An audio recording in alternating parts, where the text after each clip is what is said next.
Shalom, shalom. Shalom, shalom. We welcome everyone into our Torah teaching on today. I'm so thankful for traveling mercies of the Most High Yah, how He had watched over us as we journeyed to the state of Nevada and the city of Las Vegas. Thank you for your hand of protection, Abba Yah. And just being able to be with family sharing Torah.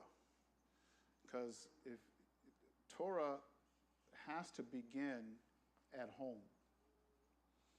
That's where Torah begins. It begins at home. A lot of times we want to come here, we want to hear the word, we want to hear Torah, and we think that this is where it begins at the house of Yah.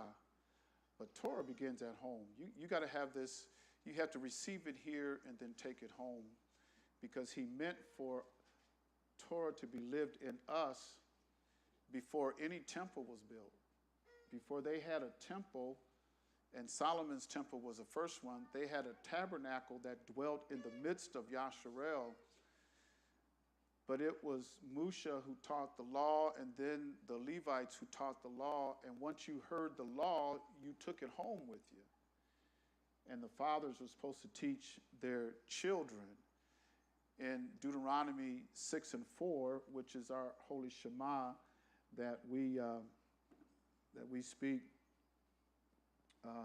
every week, Deuteronomy 6 and 4, and he says, "Hear, O Yasharel, Yahuwah our Elohim is one Yahuwah," right? Yahuwah our Elohim is one Yahuwah, and thou shalt love Yahuwah thy Elohim with all thy heart, with all thy soul, and with all the might. And these words which I command thee this day shall be in where? It should be in thy heart. I'm reading out of verse 6 now, verse number 7. And thou shalt teach them diligently unto thy children. What does it say? Verse number 7. And thou shalt teach them diligently unto thy children, and shalt talk of them when thou sittest in thine house, and when thou walkest by the way, and when thou liest down, and when thou risest up. So where does Torah start? It starts in the home. Torah starts in the home. You're taught Torah, the statutes, the commands, the laws of Elohim. You're taught that, the laws of Yahuwah. But you have to take it home and you begin to teach it in your home. And the one that starts the teaching in the home is the father. The father starts the teaching. Can you hear me okay? Give me a little bit more volume because I can't hardly the monitors. The father teaches it at home. He gives it to his sons and to his daughters. If the woman, and I know a lot of our houses, you only have single parents, and it's up to the mother to do the teaching. But according to Torah, the man is supposed to do the teaching. He should do the bulk of the teaching. You got some women, some mothers, and they'll do some teaching. But it's more, I was going to say it's received better, but maybe it's not. Maybe it's received better. What's been your experience? Was it received better from your mother, or was it received better from your father?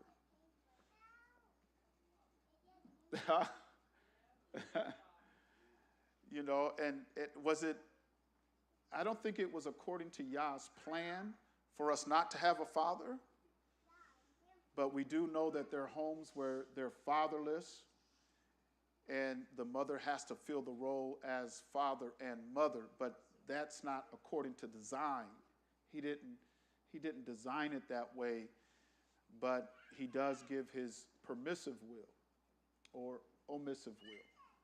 So the most important thing is that whoever is the head of the house should be teaching Torah at home. And so being able to talk about Torah around the table, being able to talk about some of the things that's going on now in the world, spending time with your family, it's very valuable, spending time with your loved ones. The strength of our nation and the strength of our community is going to be the strength of the family. The nucleus of our community is our family. And if you look at the family and the structure of the family from the very beginning, from Genesis all the way through, he has chosen his man.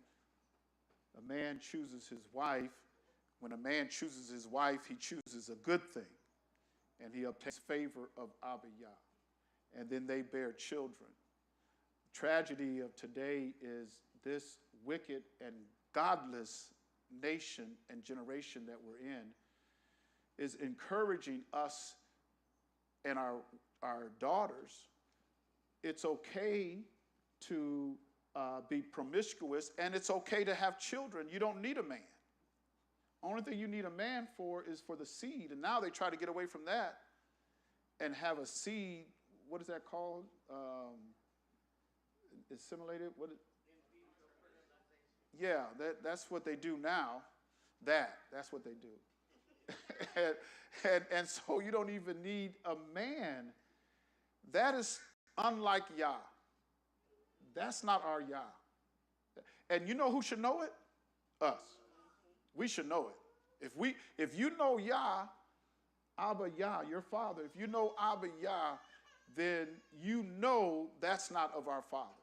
That's just not like him whatsoever. So I want to thank everybody for being here on tonight, those who are in the digital house and those who are here in the physical house, and then those who will be joining in later. Some will be watching it live, some will be watching it tape delay or at their own convenience. So we welcome each and every one of you, and certainly from around the state of Iowa, and we've got, there's a couple families in Waterloo, Iowa. Say shalom to you, and we'll stay in contact because we're going to have Pesach 2024 here in Davenport, Iowa, and those who are of the assembly need to be working with some of you, those who want to work on the committee to have a successful Pesach here.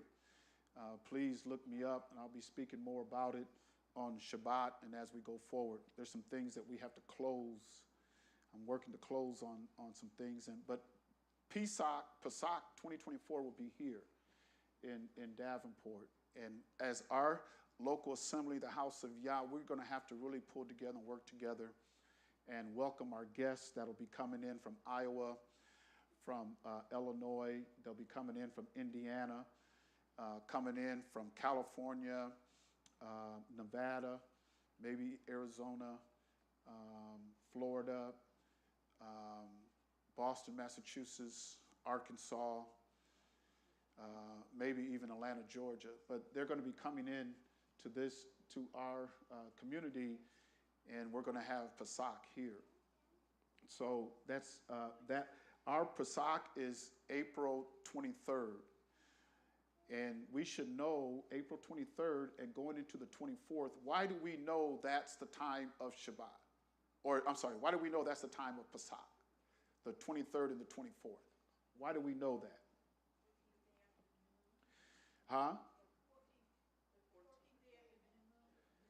The 14th day of the first month is Pesach. So when we celebrate our New Year, because if anybody was celebrating the New Year this past December 31st and January 1st, you're just caught in paganism. And we're going to talk a little bit about that. That's all pagan. It's all pagan. I don't even care if they say watch night service. It's all pagan. When they did watch night service, it had to deal with the slaves and selling of the slaves. I mean, it's all pagan. It's all pagan. That's not our New Year. And I know how we used to do, and we're going to wait till midnight. We're going to stay here, and we're going to sing and shout, and we're going to pray, and we're going to take communion and everything. Well, by the time it hits 12 midnight Central Standard Time, they've already had New Year. On the East Coast, they've already had it around, I think it starts in New Zealand, I think. Is that where the day starts? Is in New Zealand? It just starts to go west from there. So by the time it hits 12 midnight here, it's New Year to you, but it ain't New Year to everybody that's already past midnight. And those who are of understanding of Yahuwah knows that our New Year starts the month of Abib. And then the 14th day of Abib is when we have our Pesach. And it falls on different days of the week. It doesn't always fall on the same day of the week. It's pagan to say Good Friday and Easter Sunday. That's all pagan. And it moves all the time. It's according to their the way they see the moon, interpret the moon, not according to us. And we're the light of the world. We should be leading the world. But we're going to talk about, hopefully show you some things in Torah tonight, the reason why our light has gone out. But there's one thing that he's doing now is he's reviving, and the light is being lit up because he's waking up Yasharel, because this is the last day. We're coming in to the final stretch, and we're going to see some things that's going to happen not only for Yasharel and the uniting gathering of Yasharel, but we're going to see the falling of nations. Falling of nations, even this one that we're living in right now. You're going to see the fall of nations, which those who are in light and walking in the light, we know this is coming. We know it's coming. And I know some of us are going to have fear, because many of us who are living today has never lived in a time where there was not some type of prosperity. How many people alive today lived through the Great Depression? Anybody?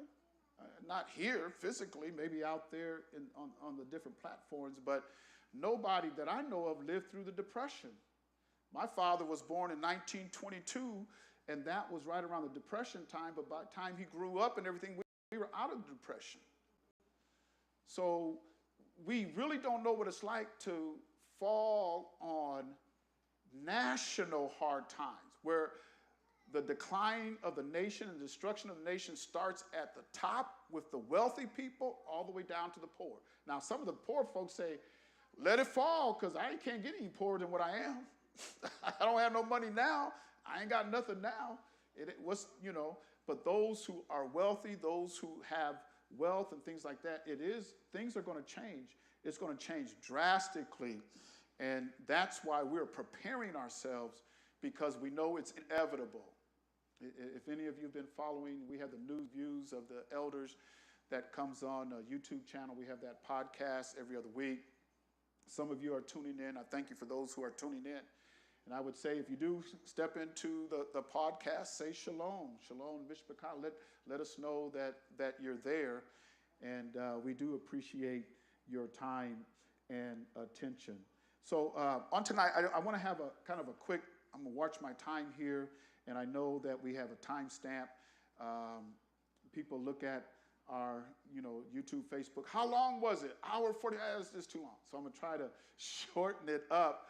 And I know those who are here, a lot of times we just like to enjoy the Torah and enjoy the teaching of the Word and the voice that comes through. I'm not talking about my voice. I'm talking about the voice that comes through Torah. And then we like that. We want to hear that. And some of us has the attention span to where we can absorb that. But I want to start off today. I know we have been talking about Hebrews in the 10th chapter, which we will probably try to bring some of that out today. But in Isaiah, I'll deal with some prophecy. In Isaiah chapter 66, and starting with I want to start with verse number 5. Isaiah 66 and 5. Hear the word of Yahuwah, ye that tremble at his word.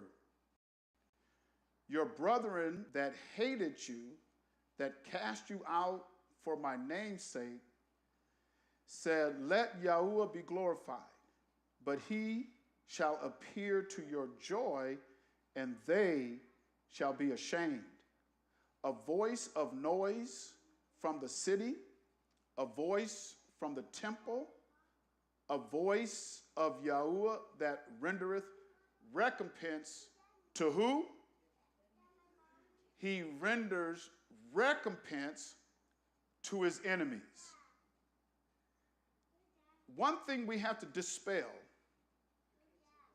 is this ideology that he loves everybody. Because that's what we hear, right? Oh, God is love. Who is Yah love to? Huh? Yasharah. He loved Yasharah. That's who his love to. Yasharah has enemies and adversaries. And Most High Yah is going to deal with every single nation that was an adversary to Yasharel. This thinking and mindset, and there's a religion out there that has crippled us, made our men weak. I don't know what y'all hearing, but there's a lot of stuff going on out in the news now. Yeah. You know what? You can get so big, Most High Yah is going to expose you. He's going to expose you. And there's a lot of men and teachers that we believe are so anointed. And Most High Yah goes, okay, you hear his voice, but you don't hear my voice. Let me pull the covers. I'll show you who he is. And then I wonder, was he anointed when he was doing all that? How anointed was he when he was showing up in them parties? How anointed was it? So he's going to be pulling back the covers of a lot of things because we're not hearing the right voice. You're not hearing the voice of Yah, the voice of Yahuwah. You're not even hearing the voice of Yahusha. I know one thing that would help, and that is if you read Torah from Genesis to Malachi, if you read it and read it as Yahusha is speaking to you. Now, why do I want to read it as Yahusha is speaking to me? Why is that so relative? Why is that so important? Like when we just read here, we're going to keep reading in Isaiah 66, but as we just read here, why is it so important that I read it as if Yahusha is reading it to me and I hear his voice? Why is that so important? Anybody? Because we're going to hear it the way it's written? Okay. All right. Why is it so important as I read Genesis to Malachi? Why is it so important that I hear Yahusha's voice?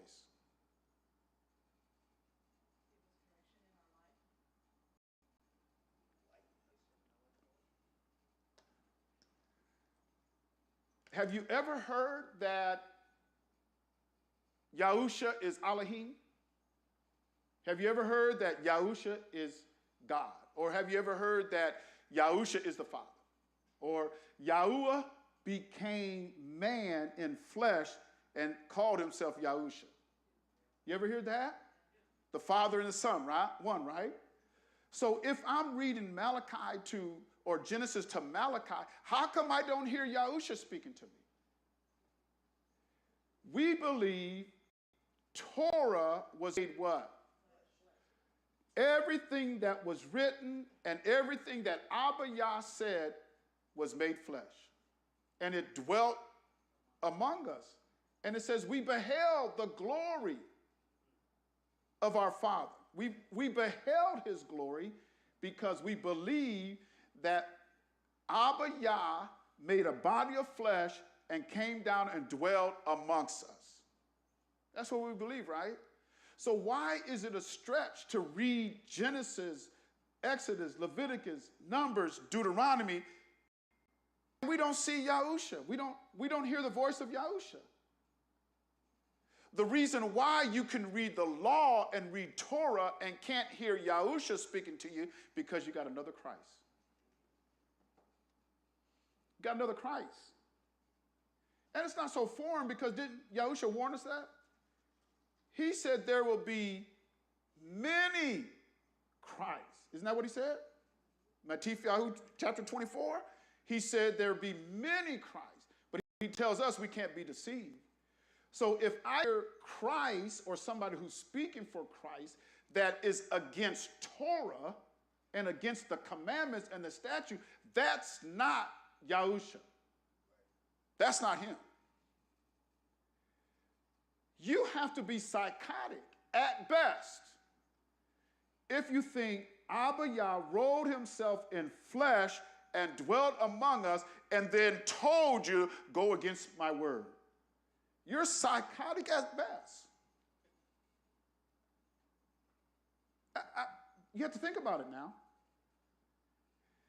How can you believe Yahusha was Torah? The word was made flesh. And I hear that so many times. And I got to preach the word to you. The word was made flesh. So what you're saying, when you say the word was made flesh, you're saying Genesis, Exodus, Leviticus, Numbers, Deuteronomy was made flesh. But you can't go back and hear the word. Because when you go back to hear the word, you say, I ain't under that. That ain't for me. So what you're saying is, word is not for you. That's what you're saying. Word's not for you. What you're saying is Torah. When you say, I'm not under statutes and commandments, what you're saying is you're not under Yahusha of this book. So if you're not under him, you got another Christ. You got another Christ. That's what you have. So we have to be careful. We're going to read some more verses here, but just keep this in mind. Keep this in mind. If you're practicing paganism and pagan holidays, you are not of Yahusha of this book. Impossible. If you're saying that you are of Yahusha of this book and you practice paganism, you're calling Elohim a liar. I hear all this stuff going on. It's a good time. It's a good time of year. You can do good things. You know what I hear? We know he wasn't born at that time, but we're going to worship him anyway. I don't believe he was born at that time, but we're going to give glory unto him anyway. I'm going to honor December 25th, even though I know he wasn't born on that day. Now, how psychotic is that? When I hear that, I'm thinking, man, these people are just deranged. They're just... All you have to do is do your own research and find out when he was born. The reason why they don't is because they're so lazy. They're so lazy. And you know what the Bible calls laziness, you know? Slothful. You're slothful. Because you don't want to do your research to find out when he was born.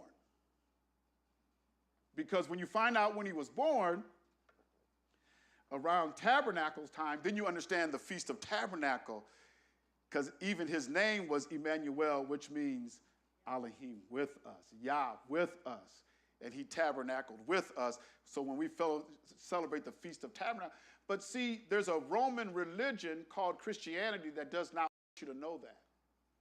That Roman religion that calls Christianity wants you to line up with Nimrod and Tammuz and all of the other ones. And I don't care how many times you've been baptized in JESUS, and I don't care how many times you spoke in tongues when the Holy Ghost came. If you celebrate December 25th as his birthday, you're a pagan and you're in idolatry. Man, he feels kind of strong for that. Yes, I do.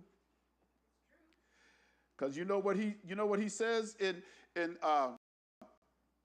the Isaiah, Yashayahu, chapter number 58, he says, cry loud. Lift up your voice like a trumpet and show my people their transgressions. So that's what I'm doing. You got Israelites and those in the Christian church, and they celebrate December 25th, crying out loud. You in transgression. I just think it's psychotic to say, well, I don't believe he was born on that day. In fact, I know he wasn't, but I'm going to honor him anyway. And I heard something, I didn't create this, but I heard somebody say, that's like committing adultery on your wife is honoring your wife. I'm going to honor my wife by going and committing adultery with somebody. That's how I honor my wife. In essence, that's what they're saying. I know he wasn't born on December 25th, but I'm going to honor him anyway. Psychotic at best. Let's get back to the class. He's going to show recompense unto his enemies. Verse number 7. Before she travailed, she brought forth. Before her pain came, she was delivered of a man-child. This verse here is dealing with the virgin birth of Yahushua HaMashiach. Before she travailed, she brought forth, speaking of the nation of Yasharel.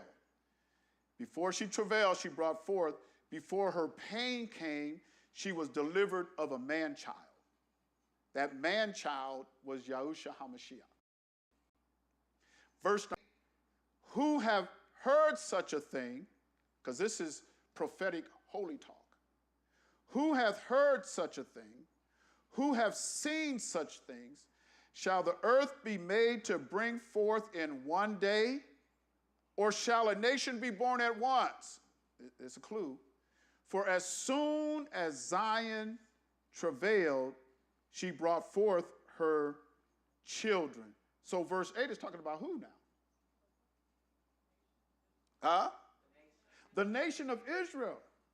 It's talking about Yasharel. Can Yasharel be born in one day?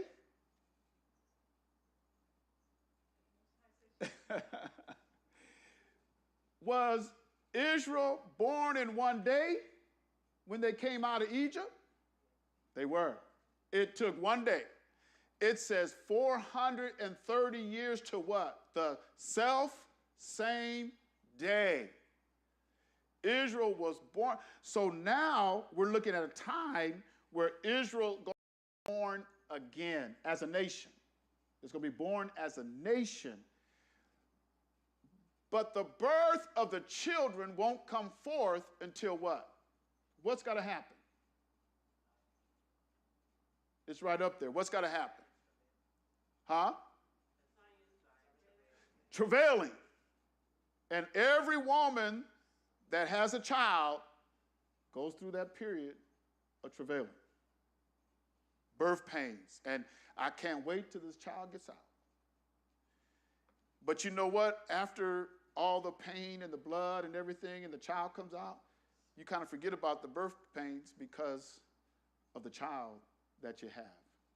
But in order for Zion to be brought forth, even in this hour that we're living in order for Zion to be brought forth, there's going to be travailing. There's going to be some pain, some birth pains. But who has heard such a thing? Verse number 9, shall I bring to the birth and not cause to bring forth, saith Yahuwah? Shall I cause to bring forth and shut the womb, saith thy Elohim? Rejoice ye with Jerusalem, and be glad with her, all ye that love her. Rejoice for joy with her, all ye that mourn for her, that ye may suck and be satisfied with the breast of her consolation, that ye may milk out and be delighted with the abundance of her glory. For thus saith Yahuwah, behold, I will extend peace to her like a river, and the glory of the Gentiles like a flowing stream. Then shall ye suck, ye shall be borne upon her sides, and be dandled upon her knees. As one whom his mother comforteth, so will I comfort you, and ye shall be comforted in Jerusalem. I'm going to end with verse 14. And when ye see this, your heart shall rejoice, and your bones shall flourish like a herb, And the hand of Yahuwah shall be known toward his servants, and his what? Toward his. Who's speaking here? Isn't the Most High Yah speaking? But if we're reading this correctly, Yahusha is speaking to us. Because you cannot separate Yahuwah from Yahusha. So everybody that says, because I hear it so much, because I heard it all my life. I heard it all my life. God became a man. Jesus and the Father is one. I've heard that so much. So if you've heard it as much as I have, then you go back to reading Torah. When I read Torah and it says, thus saith Yahuwah, thus saith Yahusha. It's the same one, right? If you believe that. Unless you believe something different. Unless you believe that Yahuwah in the old, Yahusha in the new. And Yahusha in the new has dispelled everything that Yahuwah said in the old. That's Constantine Christianity. As soon as you free your mind from Constantine Christianity, you'll start reading Torah as if Yahusha is speaking. Because a lot of people can't see Yahusha like that. What we just read, can you see Yahusha standing there telling his people that?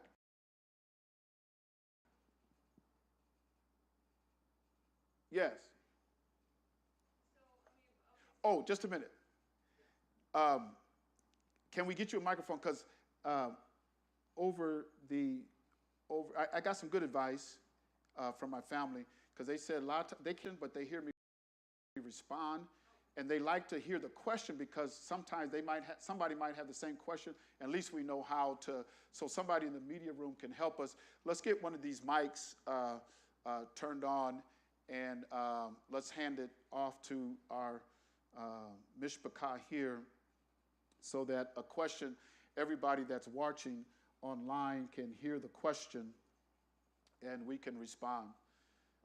That shouldn't be a hard thing to do. I mean, we've been now, so all it should be is just boom, boom, boom, boom, and we're done. Let's just do it. So we do have a question here, and so let's hear it. Let's hear it.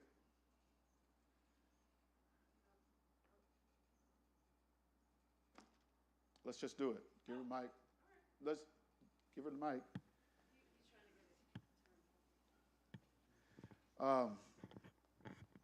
So we're going to finish.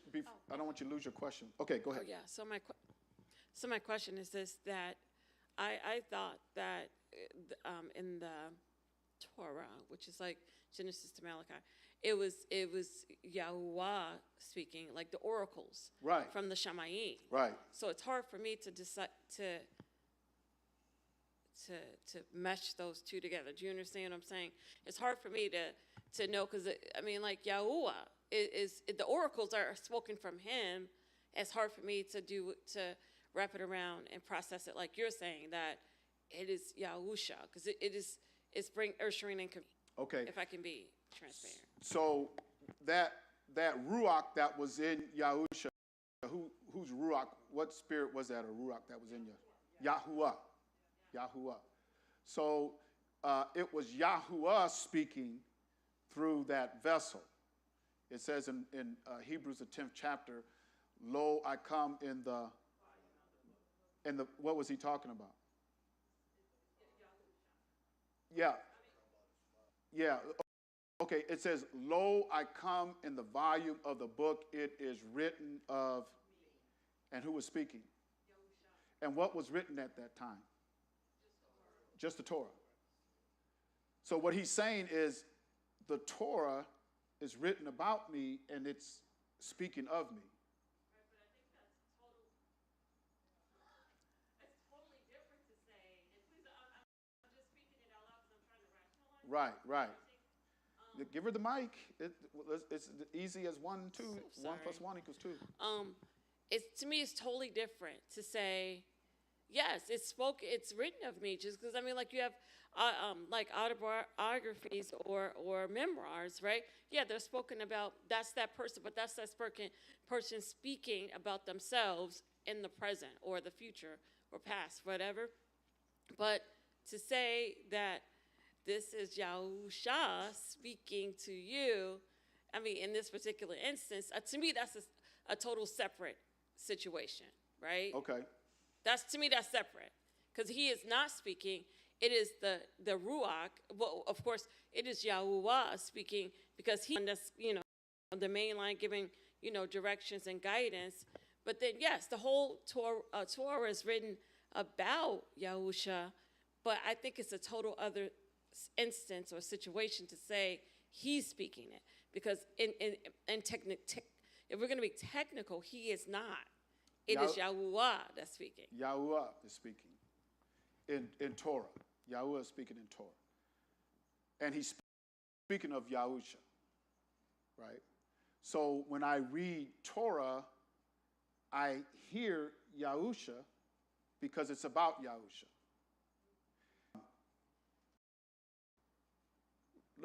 Let's go to Matthew chapter 19 and verse number 16. And let's see if we can hear Yahuwah in here, because I know it's in red print. So who's speaking here? Yahusha, right? And behold, one came and said unto him, Good master, what good thing shall I do that I may have eternal life? Isn't that what we're all after, eternal life? And he said unto him, Why callest thou me good? There is none good but one, Elohim. But if thou wilt enter into life, what must you do? Keep the commandments. Would you say Abba Yah wants you to keep the commandments?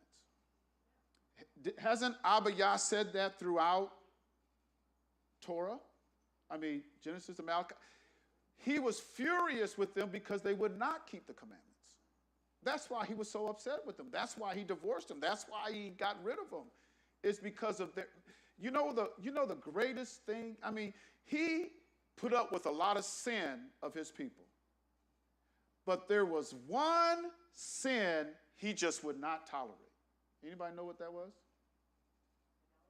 Idolatry. I'm done with you. Idolatry? The Most High Yah, the Creator, there's none before him, none after, omnipresent, invisible, eternal, spirit, everything. At one time, I think it's Shaul says, these dumb gods, they don't know anything. They're dumb.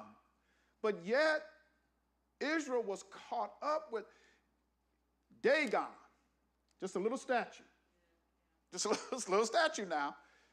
They put Dagon by the ark, or put the ark by Dagon. The next morning they went there. Dagon was bowed down before the ark. How dare you?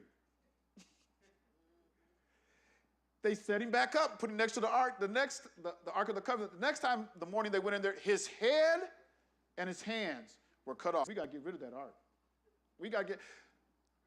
Do you think he will tolerate idolatry? He says, I'm a jealous. My name is, one place in Exodus, he says, my name is jealous.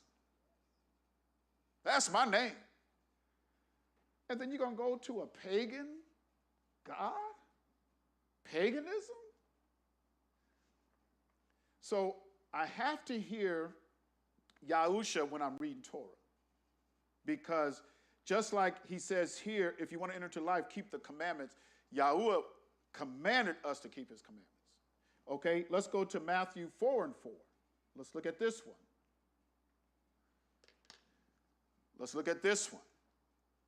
But he answered and said, It is written, man shall not live by bread alone, but by every word that proceedeth out of the mouth of Yah. Elohim of Yah. Who said that? Yahusha said it, right? Let's see who else said it. Deuteronomy chapter 8 and verse number 3. And he humbled thee and suffered thee to hunger and fed thee with manna, which thou knewest not, neither did thy fathers know, but that he might make thee know that man doth not live by bread only, but by every word that proceedeth Out of the mouth of Yahuwah does man live. So who said that? Yahuwah said it here, right? And then Yahusha says it.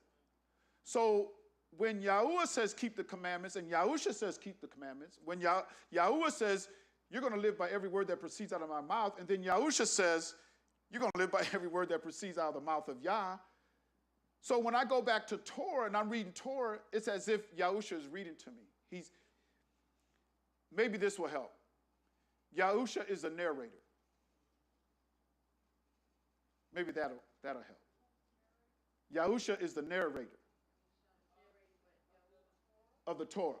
He's from Genesis to Malachi. Maybe that would help. To me, when I'm reading Torah and I'm reading Leviticus, Exodus, Numbers, Deuteronomy, when I'm reading that, it's as if Yahusha's reading to me or speaking to me. Yeah, turn it on.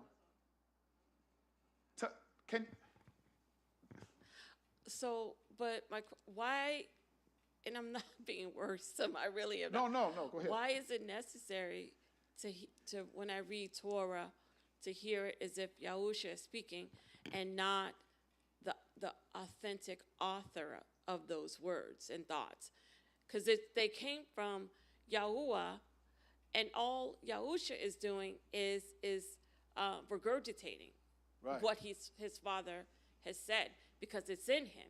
Right. Because they are one, and they are on they're on one right. accord, and that's all he knows. And so essentially, he's just regurgitating what he's been taught and what's in his spirit. Right. And so for me, when I hear and I read Torah, I read it as if Yahusha is, because I guess for a lot of people say that why are you reading the Old Testament? Old Testament's done away with. We're not under law, statutes, and command. We're not under that. So why do you even read that, or why do you teach that, or whatever? But how can they say that if Yahusha is saying it? Because they're saying that Yahusha is the new covenant, but they don't understand what the new covenant is. Because we're going to hit some of that today, what that new covenant is. Because if you're telling me that Father Yah is in the Old Testament, but Yahusha is in the New Testament, we got something new now. But every time I read Torah, it's Yahusha's reading to me. Yahuwah nor Yahusha wants you to break Torah. Neither one. They don't want you to break commandments. We can prove even in the New Testament, they kept Shabbat. Constantine, Christianity says Sunday's the Shabbat, which when you look at Sunday, it's the day to worship the sun. The only thing they did was took that U and made it an O. Because they worshiped the sun. Constantine was a sun worshiper. What is it called? Invictus? That's what it calls. Sol Invictus. The inevitable day of the sun. So everybody that goes to steeples and churches and stuff on the first, Yahusha didn't do that. Neither did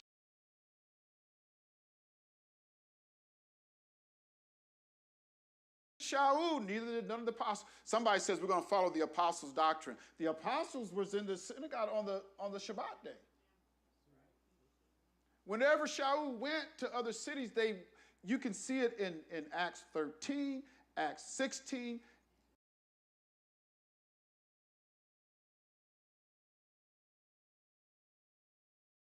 In Antioch, and they were in Antioch on the Shabbat day, which meant they all, even in the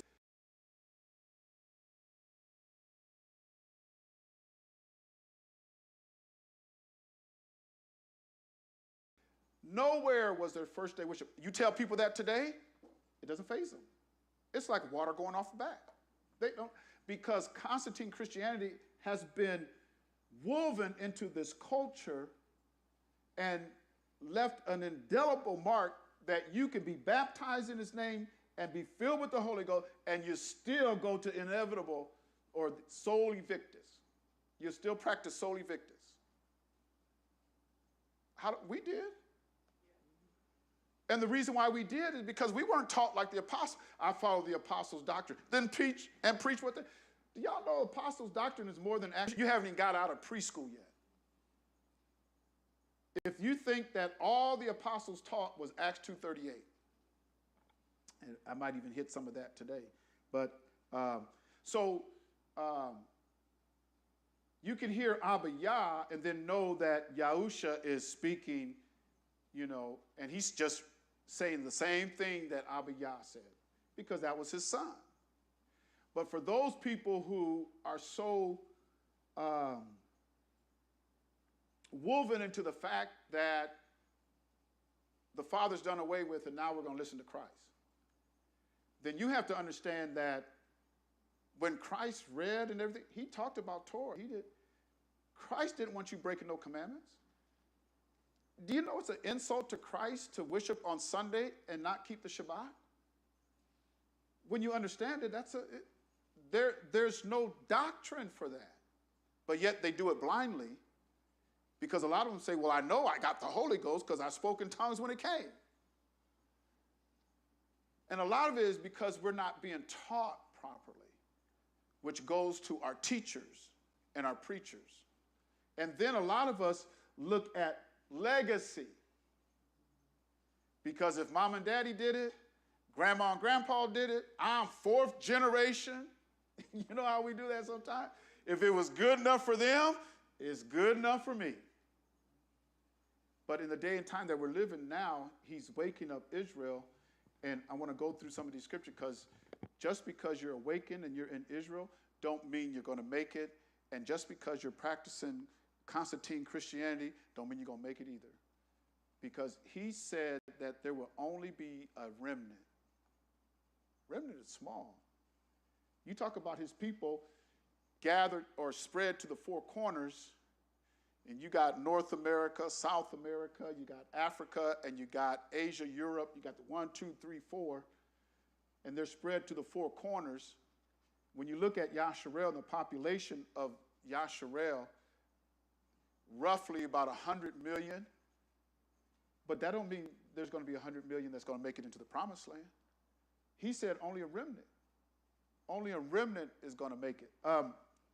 So we were in Isaiah chapter 66, and I wanted to show you that because as Yahusha or Yahuwah was speaking, it's the same as if Yahusha was speaking. If Yahuwah is saying it, it's the same as Yahusha is saying it. Because I don't want to separate Yahuwah from Yahusha. And things that the Christian church is doing separates Yahuwah from Yahusha. They don't even want to talk about his enemies and how he's going to destroy his enemies. They don't want to talk about that. They don't want to talk about Jacob has I loved, Esau have I hated. They don't want to talk about that. Oh, there's no hate in Allah. Yes, there is. Anybody that says there's no hate in Yahuwah Elohim or Elohim doesn't know Torah. They're just obliterated to Torah because they think, oh, it's just, he loves everybody. So when you see men practicing homosexuality, oh, he loves everybody. And so we hear this idiotic, don't look at the individual, look at the sin. Well, how are you going to look at the sin and not see the individual? Is sin invisible? Oh, no, sin ain't invisible. He sees you. Is he going to judge sin, or is he going to judge the person that commits the sin?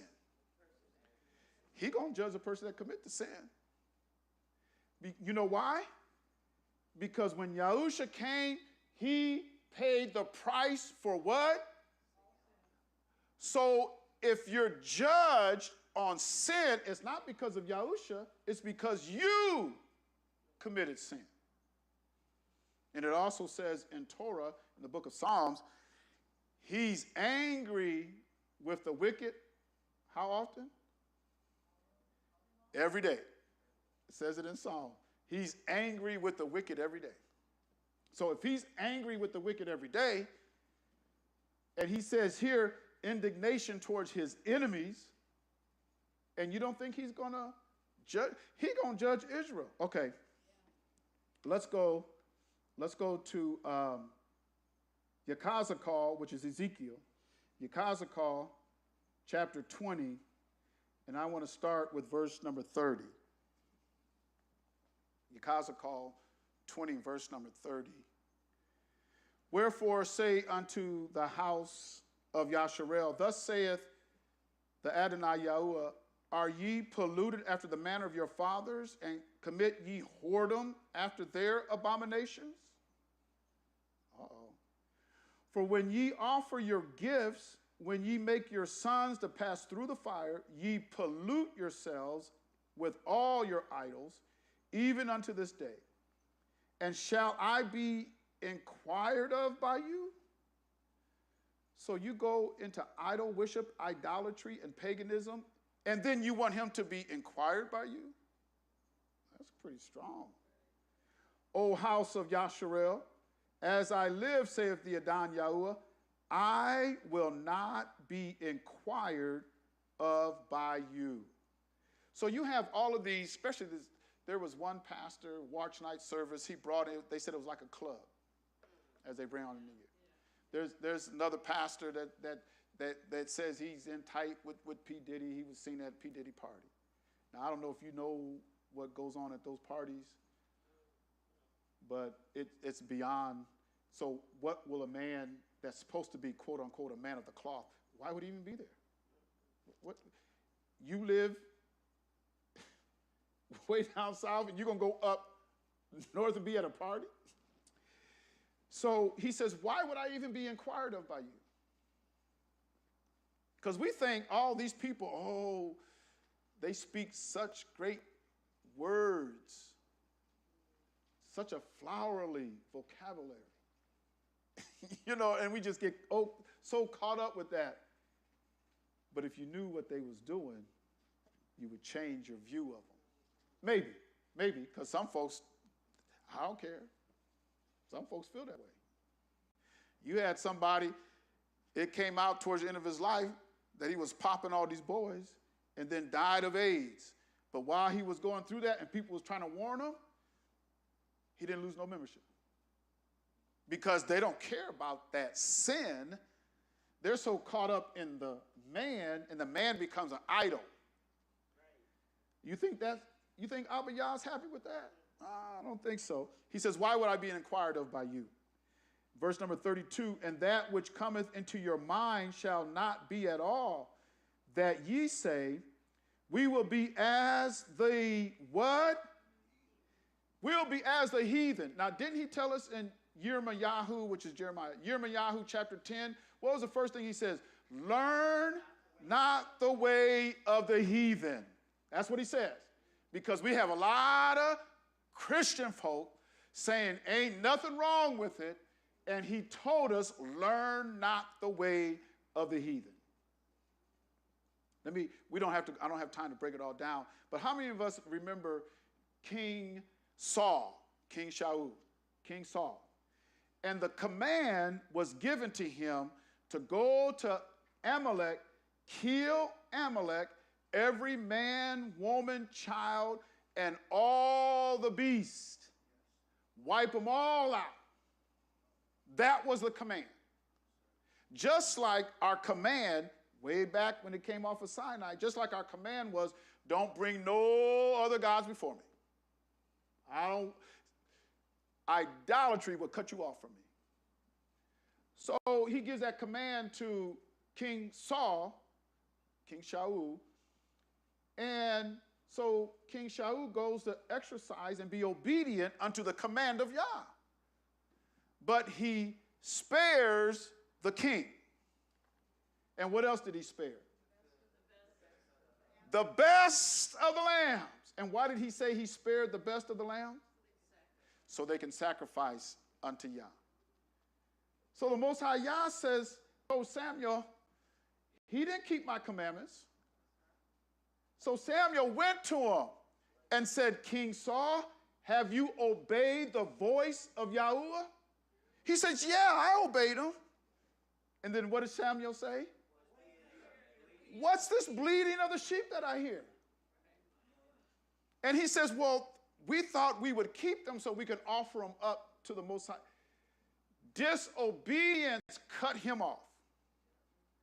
So when Abba Yah don't want us to be part of no paganism and paganism, oh, but we can do a lot of good.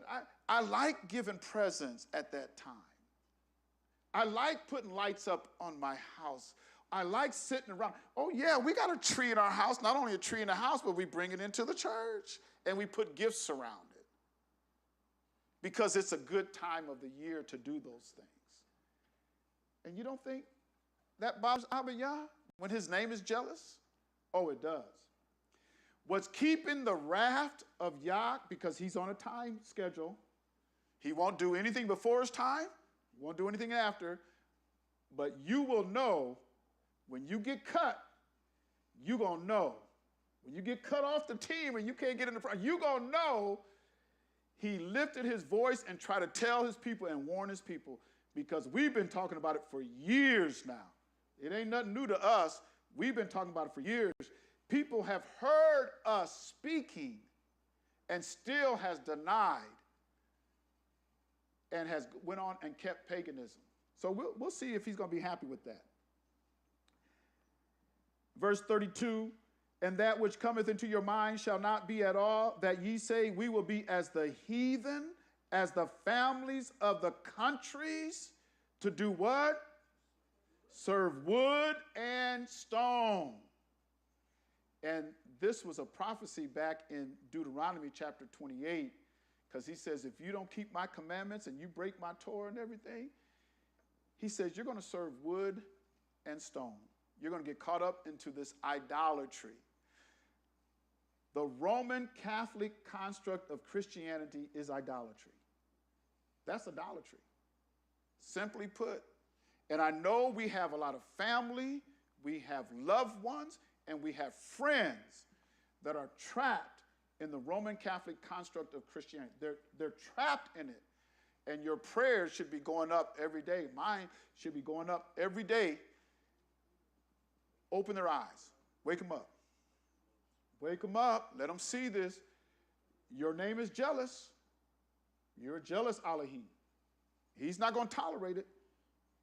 Verse number 33, as I live, saith Adon Yahuwah, surely with a mighty hand and with a stretched out arm and with fury poured out, will I do what?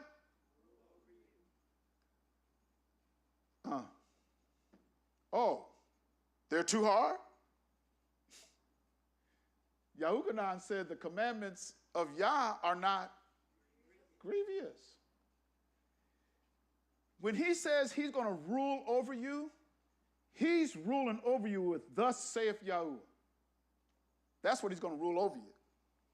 All of this jive talking, all this jive talking about he don't pay no attention to that, as long as your heart is good, he sees your heart, and just make sure your heart is right with him. Oh yeah, you got to have a pure heart. That's true. But what did he say about the scribes and the Pharisees? You look good on the outside, but inside you're full of dead men's bones. You're like a whited sepulcher. He says, clean up the inside as well as the outside. Your outside should match what's in your heart. So if it's in your heart to do all that other stuff, it's going to show on the outside. You can dress up the outside, but if it's still in your heart, he can see your heart. You can't have one or the other. You got to have all of it. And that's how our righteousness will exceed that of the scribes and Pharisees, is we got to have it in our heart and we got to have it on the outside as well. So this stuff that all that matters is what's in your heart. Okay, he says, I will rule over you. And listen to what he says in verse number 34. And I will bring you out from the people and will gather you out of the countries wherein ye are scattered, with a mighty hand and with a stretched out arm and with fury poured out. Now remember, in Amos he says, y'all want the day of Yah? You better know what you're asking for, because it's a dreadful day. It's a day of judgment. And that's what we say. How many times do you hear people say, even in the Christian religion, I can't wait to get out of here. I want the rapture to come and get me. I want to get out of here. I got to go to a better place. I want to live in heaven. Okay. The day of Yah is going to come before that. He's going to come and he's going to deal with nations and people. He's going to gather his people from the four corners. Listen to what he said.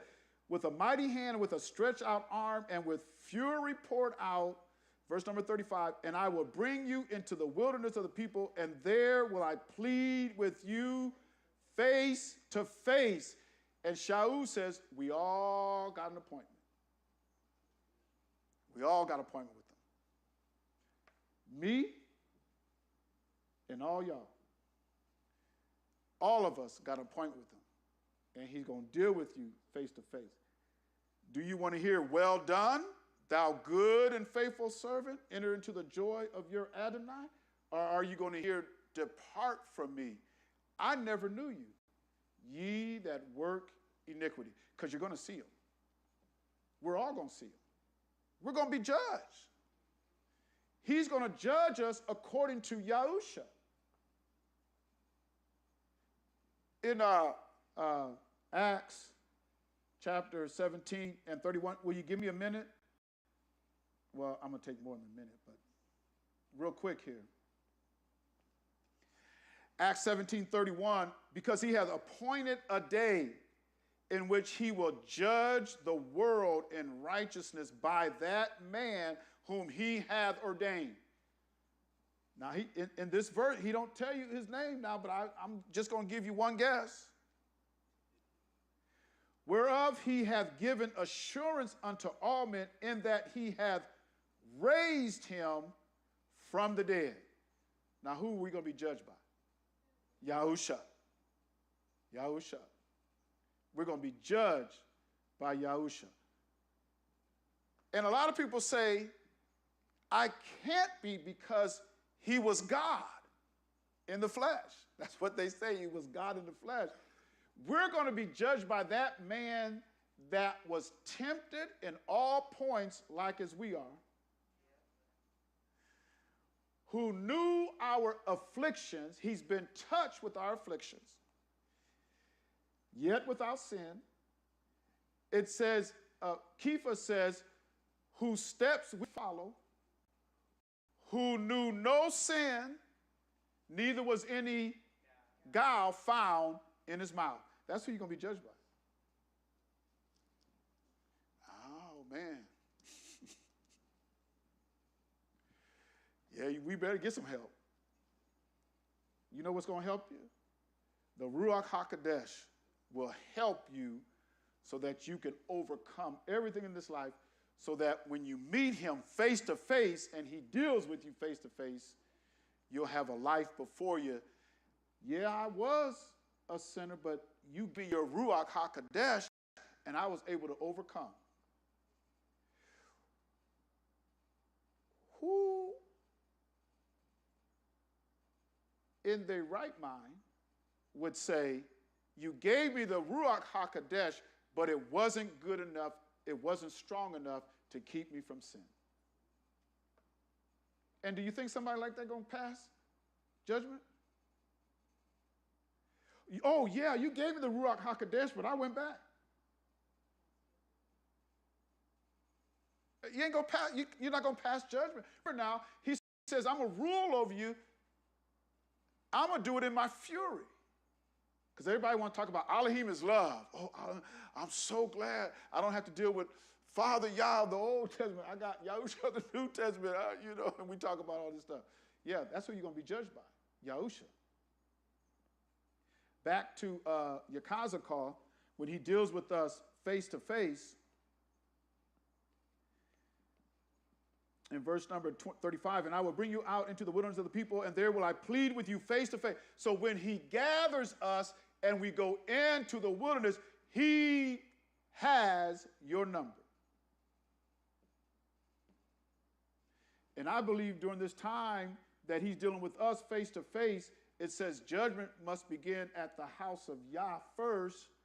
He's going to deal with us first because he has to purge out Yasharel. He says it right here. Like as I pleaded with your fathers in the wilderness of the land of Egypt, so will I plead with you, saith the Adon Yahuwah. And I will cause you to pass under the rod. Uh-oh. You know what this passing under the rod? Yeah, but a shepherd, what a shepherd would do when he had his staff and his rod, and he would have the sheep, and they would have to pass under his rod, what was he doing? Anybody know what he was doing? Huh? Separating. He was, when it says he's going to cause you to pass under the rod, after you go through that judgment face to face, he's counting up the people. That's what the shepherd would do with the rod. As the sheep passed under the rod, he counted them.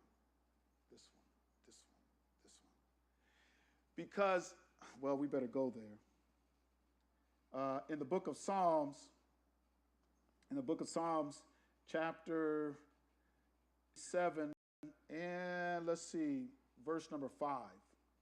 Psalms 87 and 5. He says, and of Zion it shall be said, this and that man was what? Born in her, and the highest himself shall. Yahuwah is going to do what? He's going to count.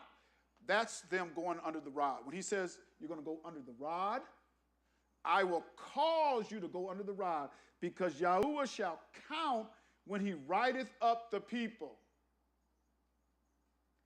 This man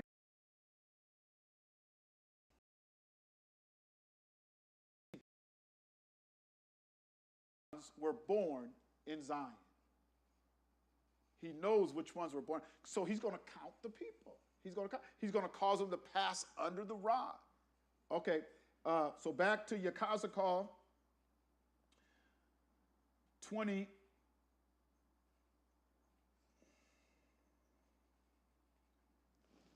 And 37, and I will cause you to pass under the rod. Uh-oh. He's going to cause them to pass under the rod, which he's counting up his sheep. I'm counting which ones were born in Zion. That's what I'm doing. I'm counting them up. Passing under. And I will bring you into the bond of the covenant. So let's look up that word bond in verse number 37. That word bond, it's H4562. And in this context, we have to go in the ancient Hebrew lexicon Bible. It is 1342, J, and in parentheses it's A2. So we have to go down. We have to go down a little bit to the letter J, and then to A2 to find out what this bond is. There's J, and then we go down to A2. And what does A2 say? Bond is what? Is it up there yet?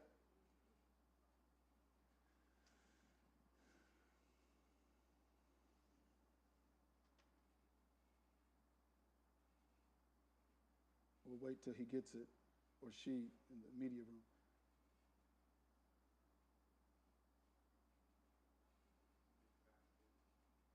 Did he pass it? J, and then A. There's J. Keep going up. Keep going up. J, A. Keep going. J, A, 2. This is the context. There it is. This is the context which it's being used. So when he says bond, you passed it. Where are they going?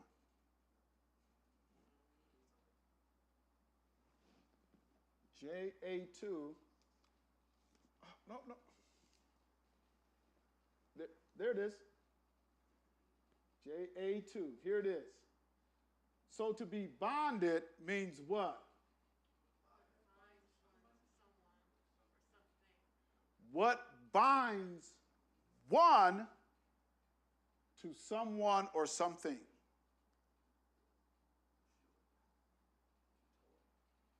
what is going to bind us to him?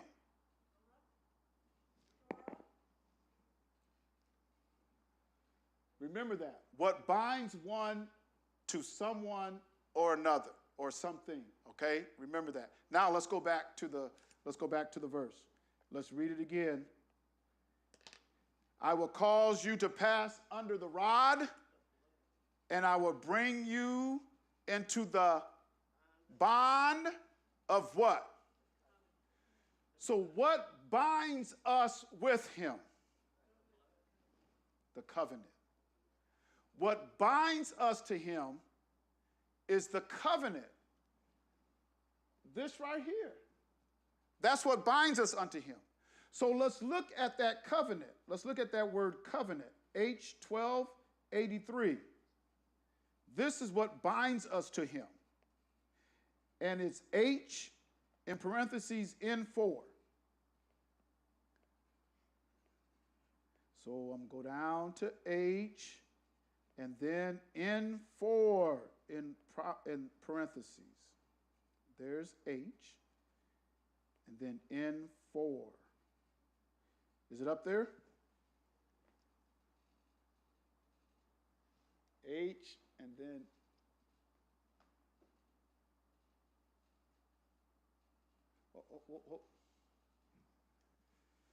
Okay, let's see.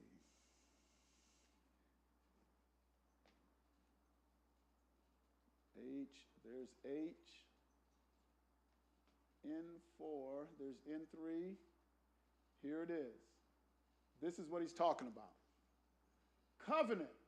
A covenant is instituted through a sacrifice of a choice fatted animal, which is cut into two. Scroll up.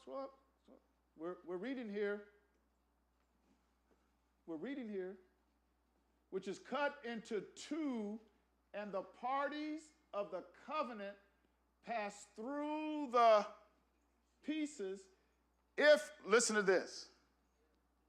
This is what binds us to him. If one party fails to meet the agreements of the covenant, then the other may do the same to them. So if we're bonded by, and it tells us what we need to look at, which is Genesis 15, which he makes a covenant with Abraham. And he cuts the sacrifice not in two, but multiple pieces. And then the Ruach of the Most High came down and walked, and just, when I say walk, not like a human, but came down and went through the pieces. If either one of the party breaks the covenant, what happens to that one that breaks the covenant? Sounds like death. What did they do here? What did they do? They cut it what? The covenant, the sacrifice was cut into pieces. So if Yah broke the covenant, we would be able to cut him to pieces. If Yasharel broke the covenant, because he made it with Abraham and his seed, and then we see that at Mount Sinai. So if Yasharel broke the covenant, then what was Yah going to do to him? Cut him to pieces. Yes.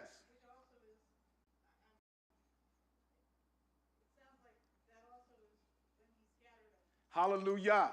She's got it. Hallelujah. She got it. What binds us to him is we broke the covenant, so he broke us in pieces and scattered us. The only people in history, you guys got to get this now, the only people in history that has been cut to pieces and spread the four corners, just like it's written in Torah. Why? We broke the covenant, right? So he cut us to pieces and he scattered us. Yes.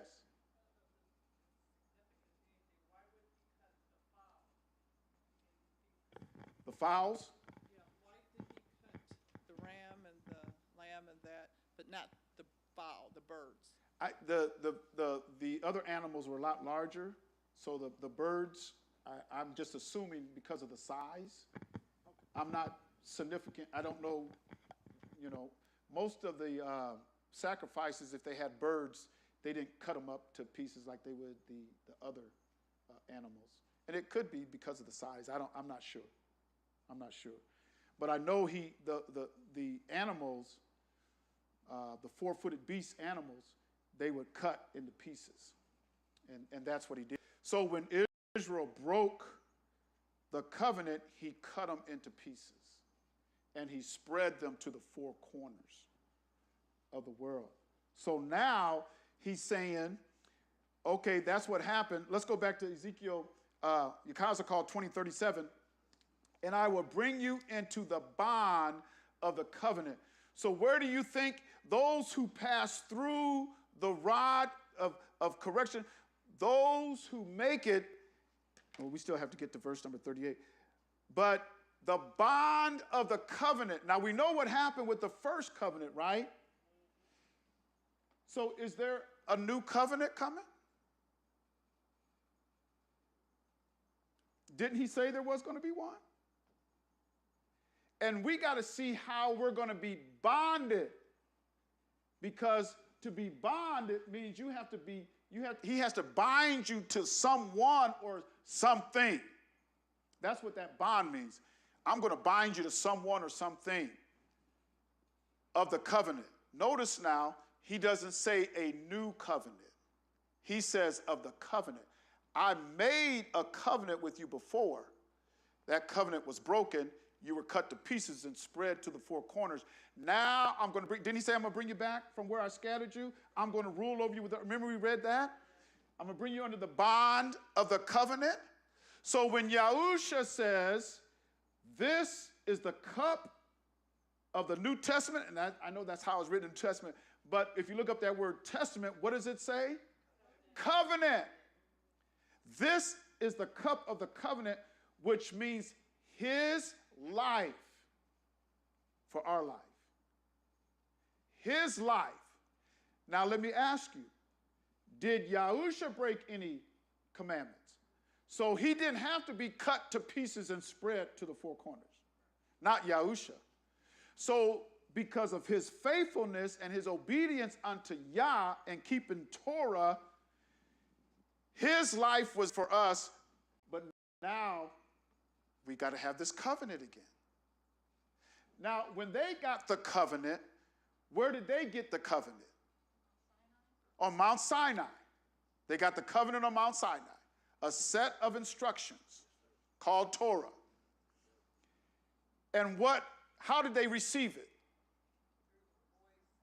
Through the voice of Yah, and then Musha. Now, on the tablet, who wrote it on the tablet? Yah did. He didn't trust Musha. I'm going to write it. And he wrote it on what? Okay. Hebrews 10:16. Remember, you have to be bonded with him. He's going to bind you. This is the what? That I will make with them after those days, saith Yahuwah. He didn't say new covenant. Everybody that's talking about that was old, we're under the new. Here it is. Here it is. Here's the new. If you are a Roman Catholic Christian, a Roman Catholic Constantine Christian, this is the new covenant. That I will make with them after those days, saith Yahuwah, I will put my Torah, my laws, on tables of stone. Oh, no. Tables of stone. No, the first covenant was given to us on tables of stone. This is what's going to bind you to him. to where you can pass underneath their rod and you can be counted. This is what's going to bind you. I will put my laws, all the laws that Constantine Christian says are done away with, and to know that I'm bonded with him is his laws, Genesis, Exodus, Leviticus, Numbers, Deuteronomy, his laws are going to be where?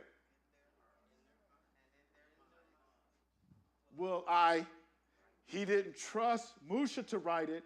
He wrote it with his own finger. He ain't trusting no preacher. He's going to write it. I'm putting my laws in your heart. I'm going to put my Torah in your mind. I'm going to write it there.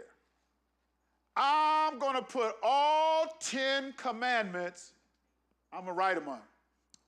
In your heart, in your mind.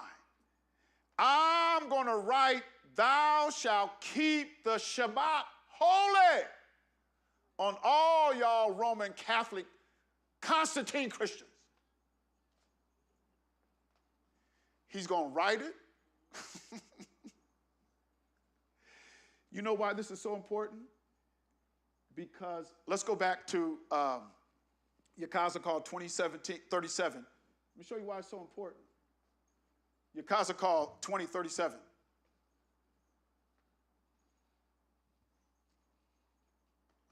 Ezekiel 20:37. And I will cause you to pass under the rod, which means I'm counting up my people. Because I know the ones that's been born again. I'm going to count them up. And I will bring you into the bond. I need something to bind me with him.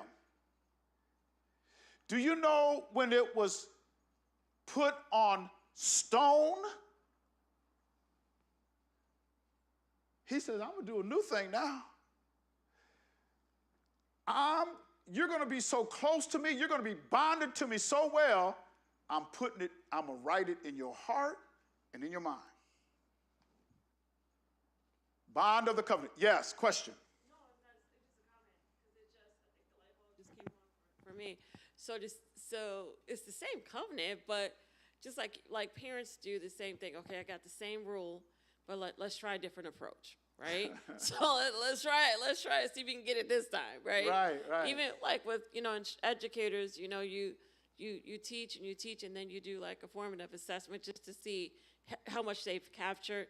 And then if it's a large portion they don't get it, then you, okay, same content, but let me try a different approach. So same agreement or covenant, but this time let's put it in inside. Right. Right? Right. Because he says, I'm Yah, I change not. I ain't changing. And them dirty feet people will tell you in Hebrews 13:8, Yahushua Mashiach, the same yesterday, today, and what? Forever. They'll quote that scripture and turn around and tell you the law is done away with. And then quote that scripture. Man, you better watch them folks, man. Those some dirty people now. I'm telling you, they tricked us long enough. I'm telling you, I ain't following no man. I'm following the Ruach HaKodesh and Torah. But we do talk. There's a council, Zakinium, and we talk about Torah. But I ain't going to have nobody lead me to where I can't pass this. Notice what he says here. And I will purge out from among you rebels. All them rebel folks. I know we all know some rebels. Rebels and rebellion is as the sin.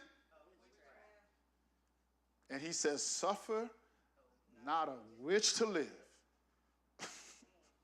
So everybody that rebels against Torah, got to go. Remember now, you got to pass it. He's counting.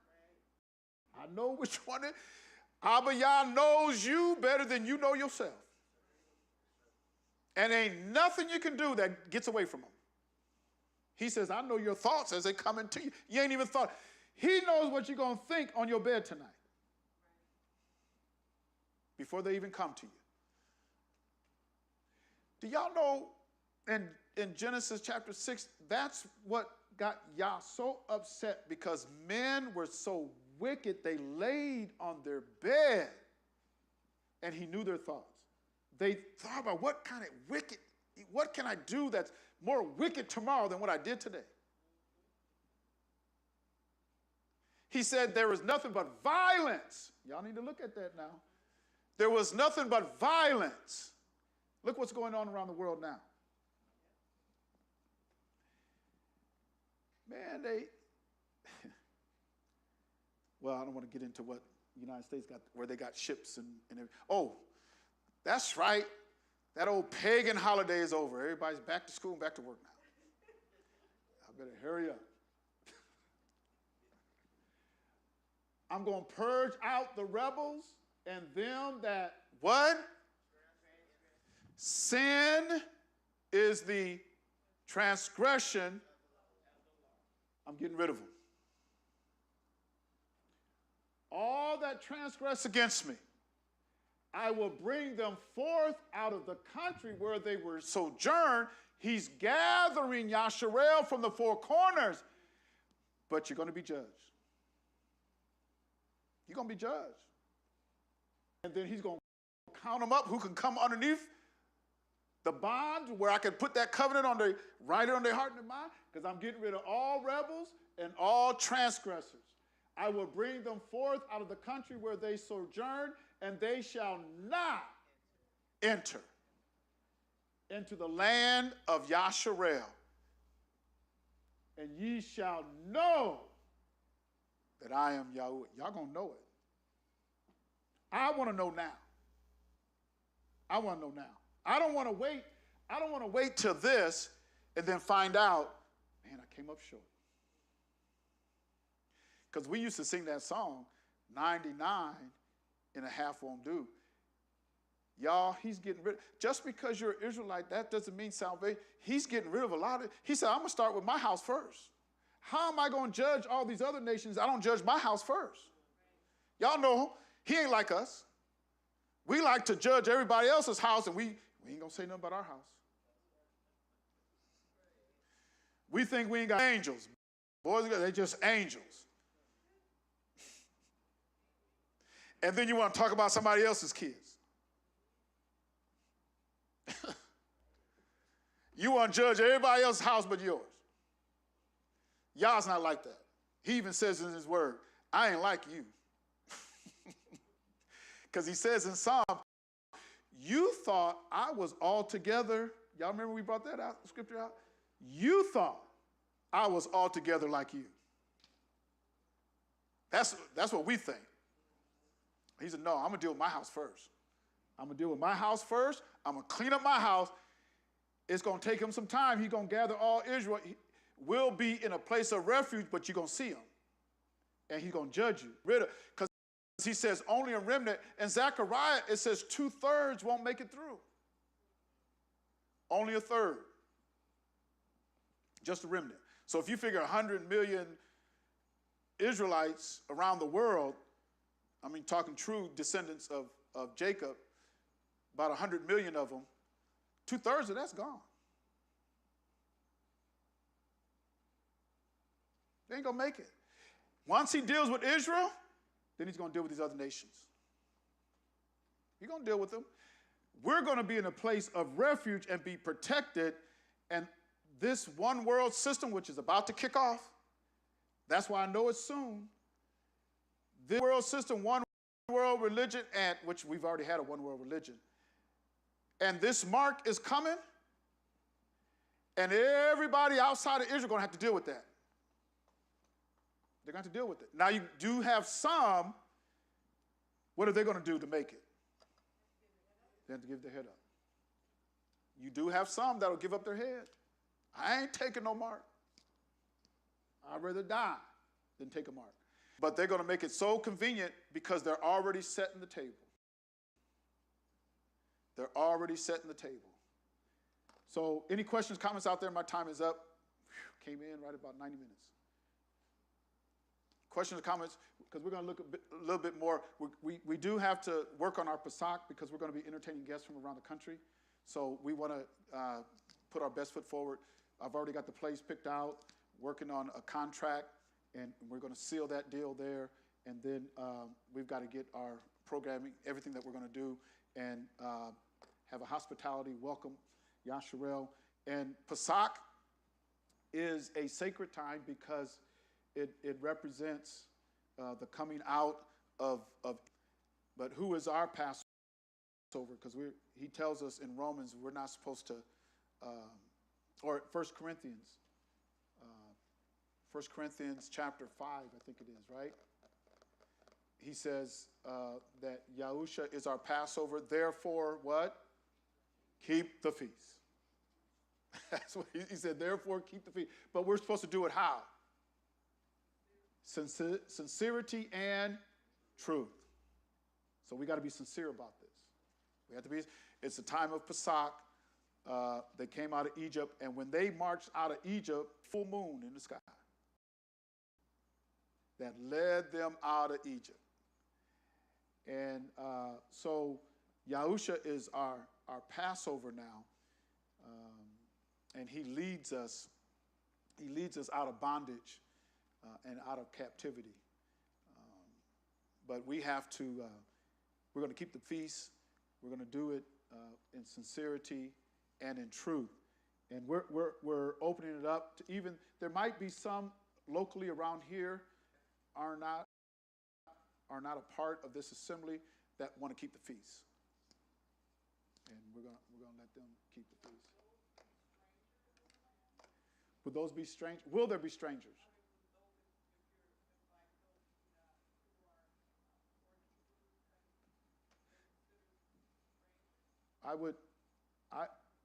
Would they, those who are not keeping Torah, would they be considered strangers?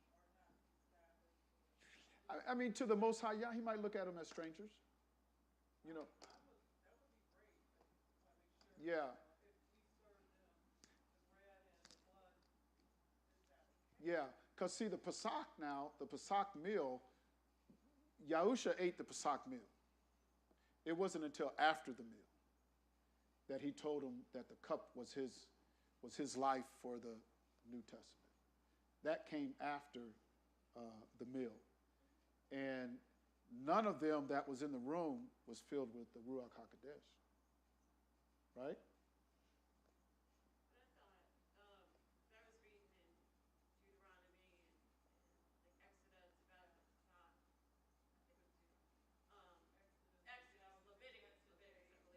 Uh-huh. About and I thought, yeah, if they were strangers, they had to be like the men had to be circumcised before they could take to the Right, meal. right. They couldn't eat it. So when she's talking about if they are not Torah observant or they don't keep the Shabbat, then I thought, and I need understanding because I thought we could invite people in who were not Torah observant during this feast. Yeah. Now, it does say that all the Israelites are commanded to keep it. No matter where you are, you got to come and keep the Pesach and unleavened bread. Because if you miss the first one, there's 30 days and you have to do the second one. So that was for all of Israel. But it does say that if you have strangers in the camp, they're under the same, they have to keep the same laws as Israel. But yeah, they have to be circumcised.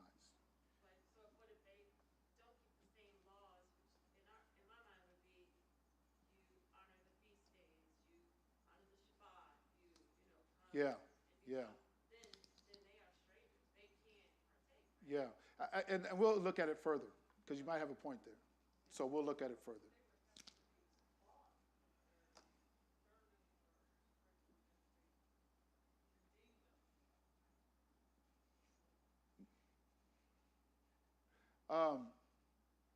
The very first, well, they always kept Pesach.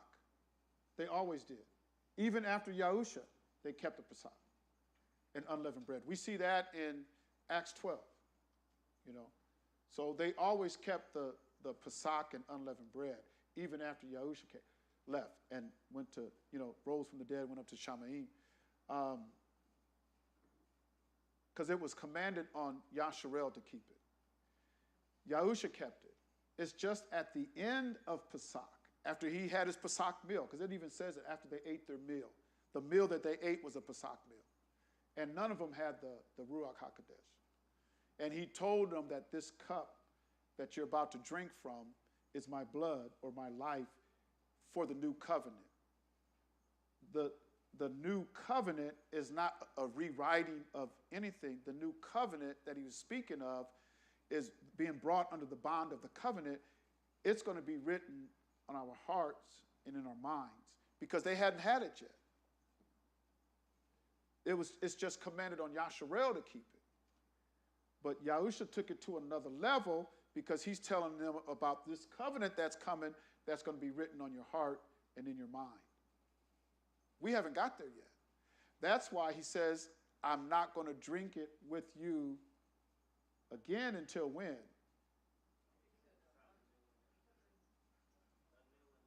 Yeah.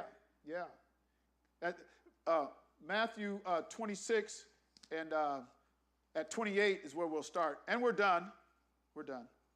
But let's put that up there. Matthew 26 and 28. For this is my blood of the New Testament, but he's talking about the covenant, which is shed for many for the remission of sins. Because we're looking for that day to where he takes it all away and he forgets about it. And that's after we meet him face to face. Then, because even Shaul says that in Romans chapter 11. But I say unto you, I will not drink henceforth out of this fruit of the vine, which is the wine, until that day when I drink it new with you. Where? Because what's going to happen? Well, we've been talking just about what's going to happen with this covenant. He's going to write it in our hearts and on our mind. He's going to drink it with us then. Because when he drunk it with them again, he was letting them know this is going to be done again. Law, statutes, and commandments was written on stone. What my Abba is going to do, he's going to do it, put it on your heart and your mind. And that's when I'm going to drink it with you again. So they didn't have the Ruach HaKodesh. And I know how we look at it. If you're not baptized in his name and filled with the Holy Ghost, you can't take it. They weren't. They were baptized, but they weren't filled with the Holy Ghost. The reason why they were there and they had to take it, he knew they was going to be filled with the Holy Ghost, but he was sending them out. He was sending them out. Y'all do know that. Okay. All right, my time's up. We'll talk about it more. Let's keep those questions, and as we still teach about it, hopefully we can come up by the Pesach, we'll have a clear understanding. That's my plan, is to have a clear understanding. And if you got questions, I want you to ask them. If you ask questions, that means you're learning. If you don't ask no questions, that means you know it all. And I don't know anybody that knows it all. I don't know it all. I don't know too many people that know it all.